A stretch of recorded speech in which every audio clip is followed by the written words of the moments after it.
It is Friday, December 19th, as we're chatting. Getting very close to the holidays for us.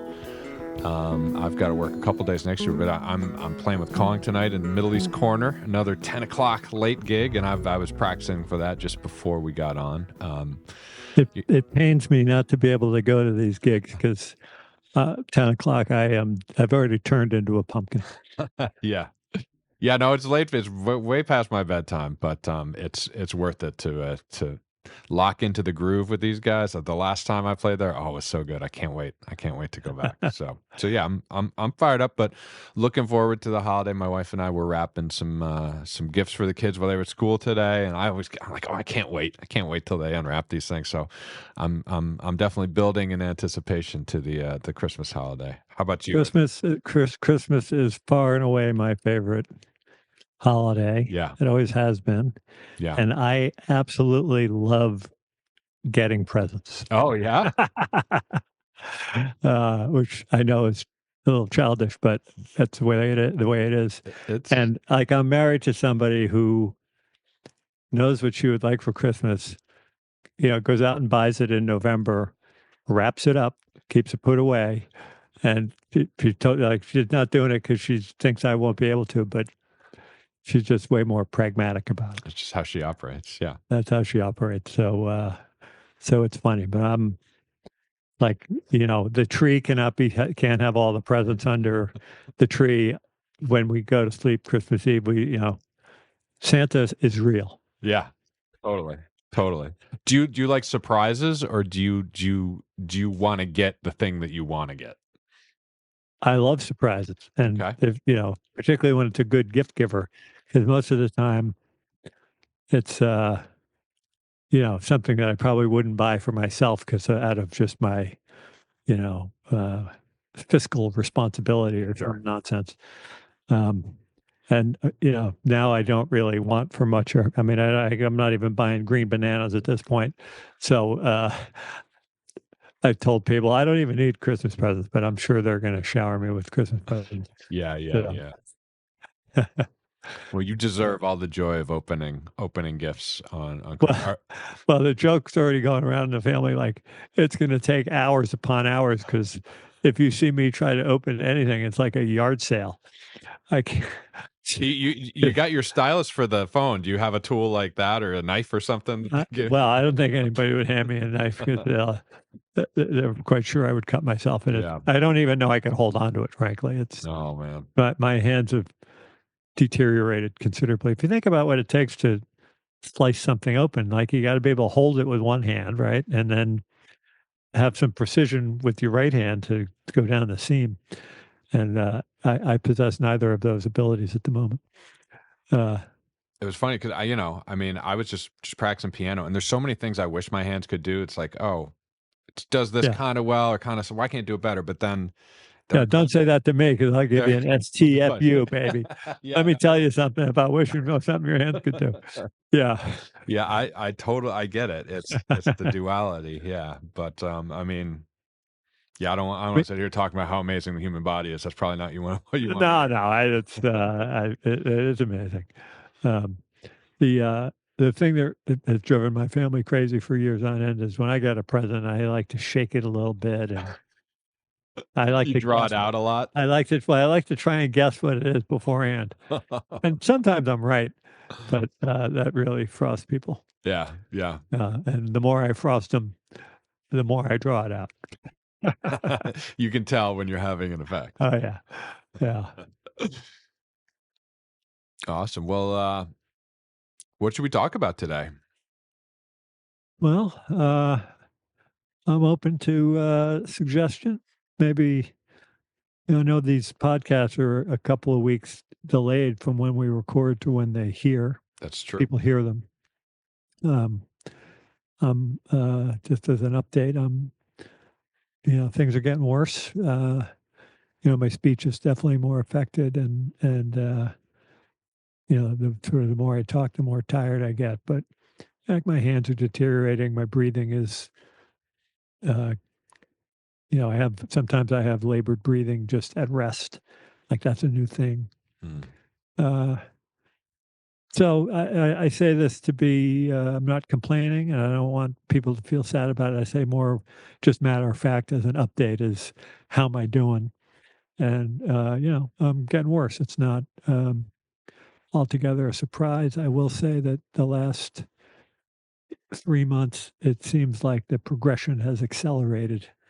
And I don't know if it has in fact accelerated or it's just that all of a sudden there are multiple systems failing Yeah. simultaneously.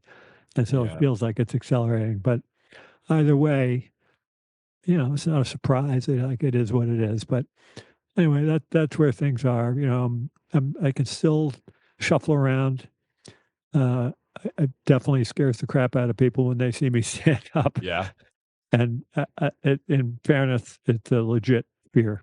Yeah. But I haven't fallen down. Okay. Um, Good. Good.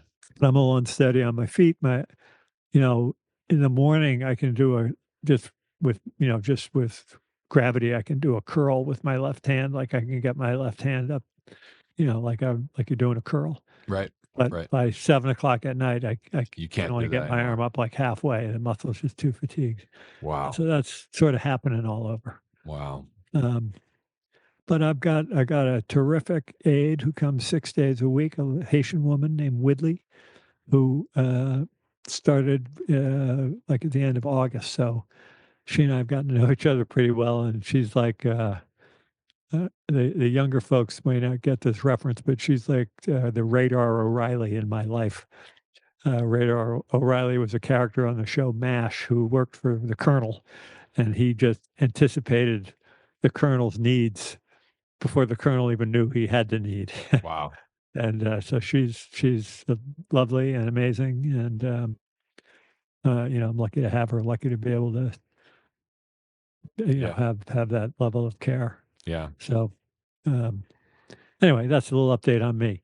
Sure. I'm open to what's on your mind. I mean, what's on my mind? Like I said, I'm super focused on the holiday upcoming. We're putting on a big holiday brunch for the family. First time we've hosted. Usually Oh, Dinah's right. mom hosts it, so there's a lot. Dinah was she figured out some way to like cook bacon ahead of time, and you like cook it almost all the way, and then you finish it day of. So it was like a bacon factory that I couldn't eat any of in my kitchen this morning. But yeah, I'm gonna be making crab cakes, which is a recipe that I got from my grandmother and my mom. And so that's a hit. We're gonna have a ham. Got to go down to Honey Bake Ham in Norwood and get the ham. So it's a combination of things we're making, things we're preparing ahead of time, things we're getting from the stores. But it's gonna be a great event. So, and then once that's done, a lot of anxiety around it will be done, and then will be Christmas. So Yeah, yeah.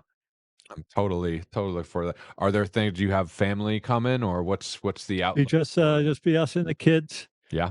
and sort of a normal Christmas. We don't necessarily have a lot of food traditions other than um, these Swiss Christmas cookies that are a family recipe on Lynn's side that go back 100 years, I love it. and they can be in various shapes, but they're sort of thin and they got a crunch to them, and Lynn will make like 600 of them, and they'll be gone in 3 days. Oh, it sounds delicious. Yeah, they're pretty good. Um, and I don't know what our uh, eating situation is. I'm sure we'll have something. Yeah. I don't know if we're having turkey, but we'll have something. On Something. Christmas Eve, it's one of my wife's family's traditions to go out to Chinese food on Christmas Eve, Oh, and so yeah. that was something I never did until we were in a relationship, and I was spending holidays with her family, and it's kind of fun. Like the place we used to like the quality went down. It was like a buffet, and they'd have all this stuff, but the kind of quality went down. They stopped offering the buffet, so now we're going to Karma, which they just opened one in Wellesley, but there's one up near her family, and it's like all kinds of cool stuff. My kids like will try food they haven't had before. It's definitely another highlight. We have a tradition where we drive around town trying to spot the best Christmas lights. Trying to Oh, find yeah. the houses that are most decked out and decide what are the best streets That's another. Well, that guy on Great Plain Ave is hard to beat. He's Oh yeah, I think the Dronies. I think that's the yeah, Great he goes Plain in nuts. Washington. Yeah, Yeah, with like I think it's LED lights and yeah. I think it's actually his wife who's like the the mastermind. strategist behind it, Yeah. and he's like the muscle or something like that. I read something about it, but man, I could just talk about Christmas lights because I have these incandescent lights I got from my dad, and I just love that warm glow. And they've been dying one by one, and trying to keep the strand alive. This is the year where I need to find an LED replacement, but there are, turns out, a couple different manufacturers trying to do LEDs that look like vintage lights. So I will might start a YouTube channel about Christmas lights after the after the season because I'm really fired up and I'm tired of replacing those little bulbs. You might want to launch that series like next November. Yeah, I'm not probably sure. right. I'm sure January. January's not the time. You know, you're always thinking, Pete. Well, we got a nice email a couple weeks ago from my buddy Daryl Johnson, who's married to Anne, who emailed several months back. Yeah. And Daryl and I, senior year, lived in a 4-person house together. And at Wesleyan, this was? At Wesleyan, yeah. And he sent a nice email the other day, and I which you forwarded to me, obviously. Yeah. And I forwarded what you forwarded and had my reply so that he had my personal email address. Right. The email that we send out to our faithful listeners is a for Pete's sake, yes, specific podcast email. 2224peter@gmail.com. And Glenn has assured me that from now going forward, it won't take him 2 weeks to forward any emails to me. I don't always remember to check it as often as I should. So I did tell Daryl that I apologize for the tardiness in my response. Yeah. Just blame it on me. It's my fault. Yeah, no, I'm kidding. It was fine. Yeah, so life is slowing down a little bit for me, but it's gonna be great to have the kids home. And here's some big news. You know, there's been a rumbling and a grassroots effort to get Lynn on the podcast. Yes. And I think, we've actually talked about this in previous. In fact, I think I exhorted people to give her a little poke. I'm not sure if that one has dropped yet or not, but yes, definitely it has been talked about. Well, by the time they hear this podcast, that one will have dropped. Yeah, that's true. That's true. But I did get several responses from people saying, dude, I'm not going there. Yeah. I'm not going there either. Don't poke the bear. Anyway, the other night, Lynn came to me and said, Pete, I will do the podcast. And so I went into sort of passive aggressive mode and said, well, you don't have to if you don't want to. I can't believe it. Yeah, it was pretty lame. So she has committed to do it. So we'll have to think about that one a little bit. Yeah, I mean, I feel like I should leave the agenda or the topic outline to you on that one. I mean, I could ask questions, but I don't know. I think how'd you meet, and is he really as much of a jerk as he seems to be? I think an objective third-party interviewer might actually. Okay. All right. Well, maybe you can seed some topics for me, but I'm happy to play an active role in the interview. All right. Yeah, that's gonna be great. The other day you were saying something about finance or something that. Yeah. Well, we did when we talked about your livelihood. There was a lot of at least I got a lot of anecdotal feedback about how much people learned from that, how interesting it was, and then we had said behavioral finance was a topic we could explore. Oh yeah. I don't know that we need to do it today. I think we've got a nice. This might be the Christmas Eve episode. The Christmas Eve episode. We might go out of order because this feels like very festive and very of the moment, and it would be weird to drop it after Christmas. So I think this should be the Christmas Eve episode. That's fair. And I think we also need to wish all of our Jewish friends a happy Hanukkah. Absolutely. Which I think is like right now. Mm-hmm. Pardon my ignorance of when Hanukkah. We're in the midst of it. Yes, we're in the midst of it. So hopefully people are enjoying a good Hanukkah. Yeah. And yeah, Christmas week. It's always nice, I think, when Christmas falls on a weekday, like a Wednesday or a Thursday, because it kind of gives you 2 work weeks in a row that are pretty quiet. Now, in our business, there's a lot of year-end stuff that people are trying to get charitable donations made or put money in a donor-advised fund or tax loss selling or all sorts of stuff. So it can be a little bit busy, but it's Christmas Eve is obviously a quiet. It's a quiet day in the market. It's a quiet day, and Friday will be, because Christmas Day is Thursday, so Friday will be a super quiet day in the market. It'll be low volume. Yeah. All the key decision makers running big piles of money are not making any decisions, and so there's very little trading that goes on. And then the same thing will be true the following week. Looks like we might get some snow on Tuesday. What's Tuesday? Is Tuesday Christmas Eve? No, Wednesday's Christmas Eve. All right, maybe some will be left on Tuesday night, but yeah, nothing. I love me some snow, a white Christmas, I guess. Yeah, and today, I was hoping to maybe get out. I don't, it's cold out, so there could be 3 or 4 or 5 days where I don't even get outside. Right. Today was pretty warm, and I was hoping to get outside, but it's been raining hard, and the wind is blowing like 50 miles an hour. Yeah, the wind was incredible. I was walking by on the sidewalk picking up Dex from getting his haircut, and like something like fell over on him. It was I was like, oh my God, what's going on? One thing is a little off topic. One thing that I am particularly excited about that I finally figured out how to do, because I love watching FIS ski racing, professional ski racing, alpine ski. Alpine ski racing. Yeah. Cool. And here's the problem. In the United States, it's virtually impossible to find a way to stream ski racing. Okay. That I think they have like if they're at Beaver Creek, if they're in the United States or Canada, you have to pay for one service, and when they're in Europe, you have to pay for another service, and it's just convoluted nonsense. Yeah. And given that I have a little time in my hands and a new computer, I went down a deep rabbit hole saying, there's got to be a way. Yeah. And it actually didn't take me that long, but our friends at Reddit helped me out. And what I've learned is if you, my son Mike has a VPN that I log into. Oh, yeah.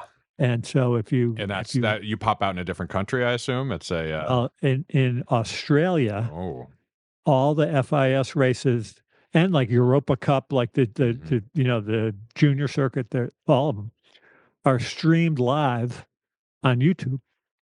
And so I just go into the VPN.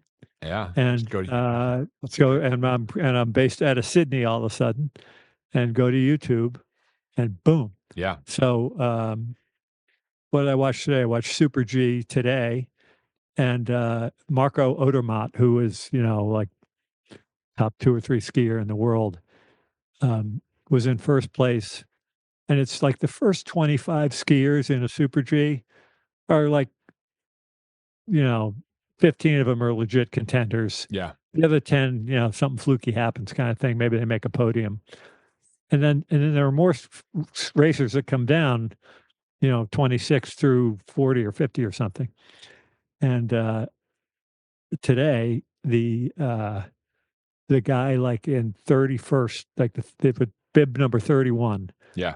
So like a JV team guy, so to speak. I mean, obviously he's a phenomenal rando, Czech Republic guy.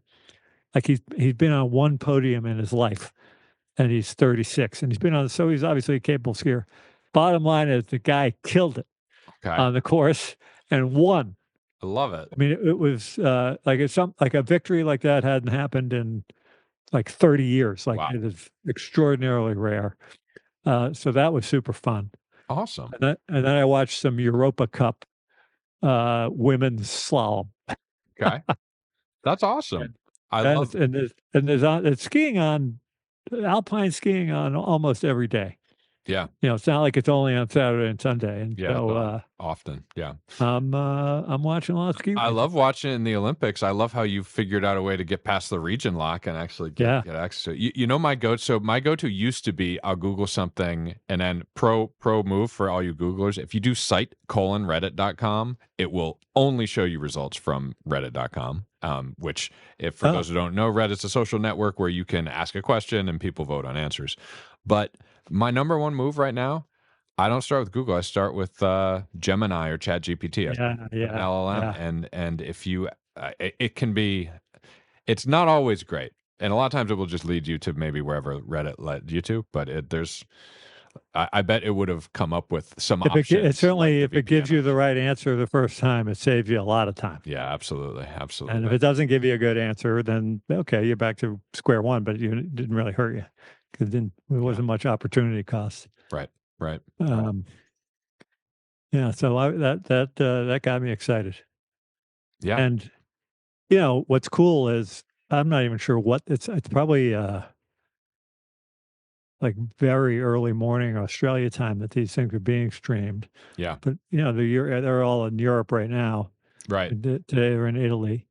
It's a nice morning. It's plus 6 hours, right? Yeah. So if things are going on, if racing's on at 12 or 1 or whatever, it's reasonable. Early in the morning, and yeah, or maybe a little later than that. Maybe 2 o'clock is better, but sure.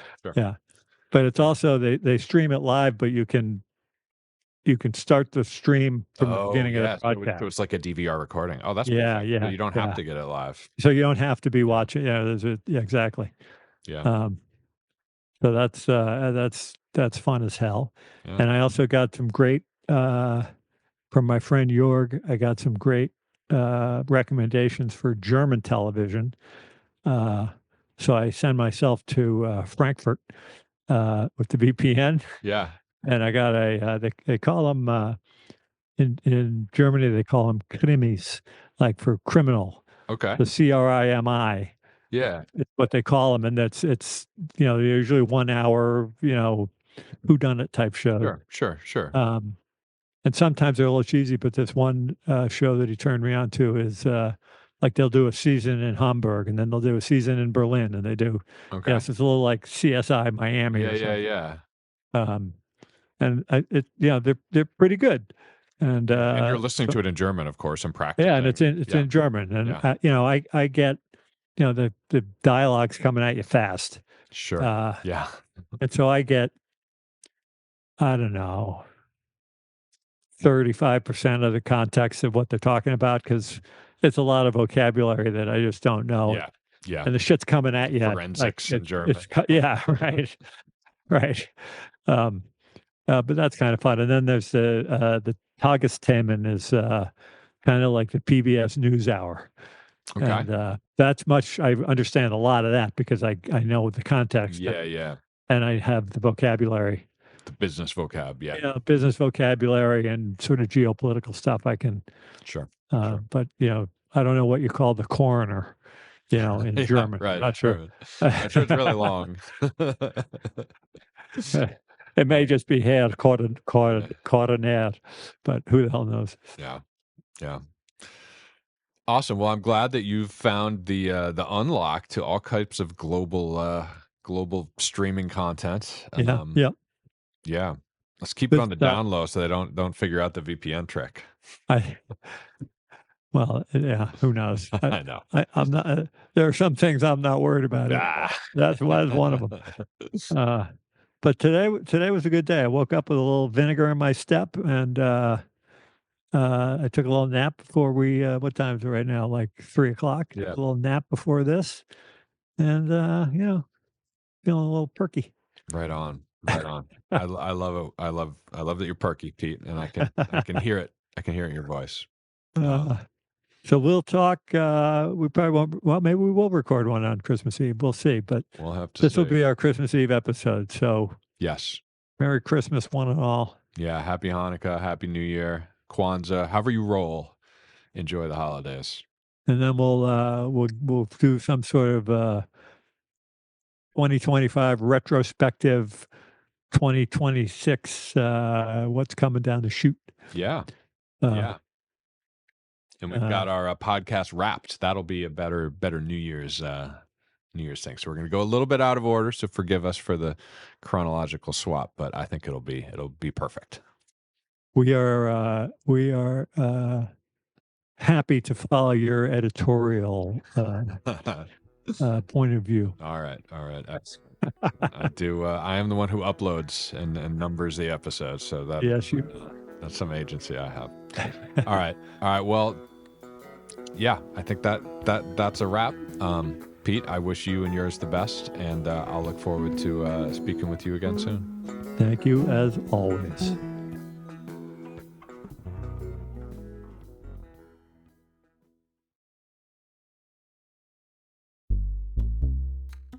If you have comments or questions for Pete and me, you can email us at 2224peter@gmail.com. If you'd like to get involved with or donate to ALS causes, check out ALS One at alsone.org. Thank you for listening.